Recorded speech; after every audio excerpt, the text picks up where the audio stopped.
I know how much we need to respect water. Without water, there's no life. It's kind of the ultimate interjurisdictional resource. It does not stay in one place. It's very dynamic. How do you make better decisions about water? The way that the infrastructure is in the community is kind of haphazard, ad hoc. Roads were just put anywhere and they didn't do any hydrological surveys. Brings us to the point where we are today, where we have too much water or not enough water. They have a lot of impacts, particularly around flooding and drainage that come in from outside the community. It's detrimental to the community and it's detrimental to their infrastructure. If you're in a low-lying area, the water infiltrates your house, causing a moisture problem in your house, which causes mold. I think we need to make the people more aware of what's happening. When we get the Water Resilience Master Plan complete, we hope to alleviate the effects of flooding in Sandy Bay. I want to make things a little bit better for the community.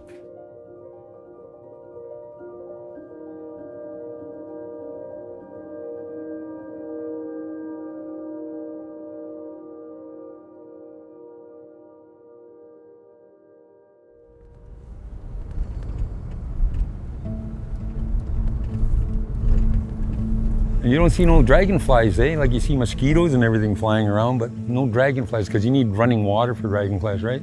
We went out and we saw the major drainage routes and what was causing overland flooding. There's a culvert in here.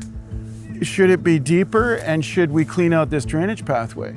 Yeah, I think it takes about 6 hours and then the road is impassable. Like once we get 6 hours of rain. Over the years of building roads and putting houses in the community, what's happened is a lot of the natural river courses have been bottled up and blocked, and then that causes them to go into your neighbor's yard. But yeah, when these things run, man, the water comes right up to, like right just about to the top of these babies. To get this drainage network working, there's going to have to be some cleaning. I think our role will be to lay out the entire system and say, here's what you can start on this year. This is what you'll need to do in future years. There's a lot of work to do, but we're off to a hot start. The project that we're working on is the water resilience in Sandy Bay. We've gotten some of the community members to come and meet and give them a chance to let us know what's happening out there. Nobody knows their area more than the people that live there. So there's maps on the wall, there's maps on the tables, we have sticky notes, we have markers, we have stickers.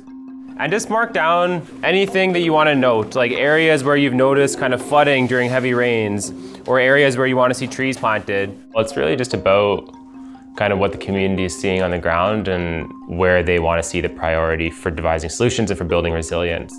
I'm very pleased to see the community taking interest in it and participating, giving their input. We are going to do our best to use all of the expertise that we can. This is an example of a lot of water coming into the community from outside. So the first step was understanding how water wants to move in the area. And we did that with high resolution mapping. So it's just going to show you a piece of software that we're developing. It's intended to help your community analyze things like flood risk and plan things. Here we're visualizing the damage from overland flooding as a dollar value. We can estimate the economic cost of flooding on buildings and roads. We have a feature for the portal where community members can directly interact with it. So maybe it's a blocked culvert. So you take a photograph of it and upload it so they have a photographic record and they have the location, and then they can tag a description of that asset. The big thing we're taking away from this is that we can adapt, right, to climate and become resilient to its effects. Our view is that it's in everyone's interest to get this right, because climate change means we have to treat storm events as resource harvesting opportunities. We got to move the water safely, efficiently to where we can store it, because we know drought's coming. The first step of water harvesting strategy is to take the water from where it's coming and put it in places where you want it.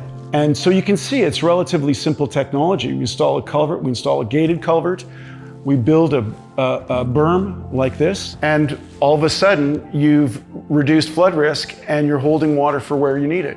Yes, I like the idea of the water storage. I think that would be really, really helpful for people of Sandy Bay. Through the project, we're realizing that there's a lot of uses for the water. Using it for the benefit of our community, for maybe community gardens, we want to do some irrigation in the future. This project is very, very special because it really does respect the water. They can also improve water quality because some of the vegetation that grows in and around these structures can actually be harvested in the fall when water levels are low, and that improves water quality because it removes the nutrients. Nature-based solutions are the future when it comes to handling climate change disturbances. By planting trees, that natural uptaking of water is part of the photosynthetic process. As soon as those trees are growing effectively, they're going to start contributing to water reduction in the landscape. I think what we're doing is the foundational components for water harvesting strategies, and it will be an important model for how other First Nations in Manitoba and across the country can approach a water harvesting strategy. What I would like to see the most in our community is for us to continue to be resilient, self-sufficient, to be able to provide the needs of our community here locally. I would suggest to the rest of the community is to be involved as much as possible and to realize the importance of what this project is and what we're trying to accomplish. This is probably one of the most worthwhile things to be doing. Us elders, we're encouraging the younger generation and everybody else in the community. Come and listen. It doesn't hurt. There's a lot you can learn. It's a never-ending task. Sandy Bay should know that they can do it. It is within their capabilities to achieve their goals. I don't know how much time it'll take, but the community will eventually get over these hurdles. I'm always thinking about the younger generation. If we don't take care of Mother Earth, what are we going to leave them? There has to be something that we can do now so that they have a better future. What happens to a seed when we plant it? It has to get rotten before it takes root. So we're planting seeds.